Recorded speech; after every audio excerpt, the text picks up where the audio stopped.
On le connaît sous le surnom de Petit Gougou. Il s'agit du monsieur loyal du cirque de Monte-Carlo depuis une quinzaine d'années. De son vrai nom, Alain André, il présente aujourd'hui et pour la première fois son jardin secret.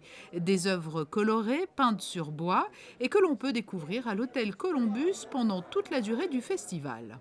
Beaucoup de gens ignoraient que je faisais de la peinture. Bien sûr, je suis diplômé des Beaux-Arts de Paris.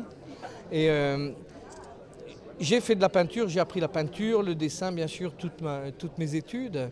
Et puis voilà, aujourd'hui, je présente mon travail. Ce n'est pas le travail de toute une vie, c'est le travail depuis quelques années maintenant. J'ai commencé à peindre sur le bois d'abord parce que j'aime les icônes. Et vous savez que les icônes sont peintes sur le bois.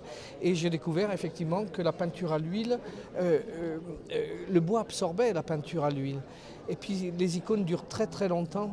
Alors j'ai voulu, en reprenant des vieilles gravures ou en essayant de rendre un hommage à toute cette génération du temps passé de tous ces artistes, bien sûr, les peindre sur le bois. Vive le cirque, c'est le titre de la seconde exposition qui se tient pendant le festival. L'artiste est Igor Akimov, il expose à l'Hôtel Marriott. Il était déjà venu en principauté à l'invitation de l'association monégasque des Amis du Cirque, dont le président emblématique Patrick Hourdequin est décédé l'an passé. Déjà, dans un premier temps, c'était l'occasion de créer une rencontre pour tous les passionnés et les amateurs de cirque. Monaco ayant évidemment une très grande réputation, amène beaucoup de monde à Monaco.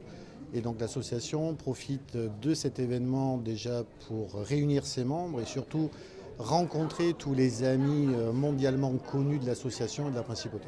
C'est aussi le moyen de mettre en avant différents arts, différents artistes qui sont aussi passionnés de cirque, qui travaillent différemment et pas sur la piste.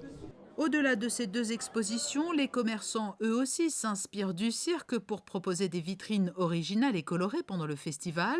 Le palmarès des plus belles vitrines vient d'être dévoilé. Le premier prix est revenu à Ambiance Florale, le deuxième à Jouet Club et le troisième prix à la boutique Reverdy.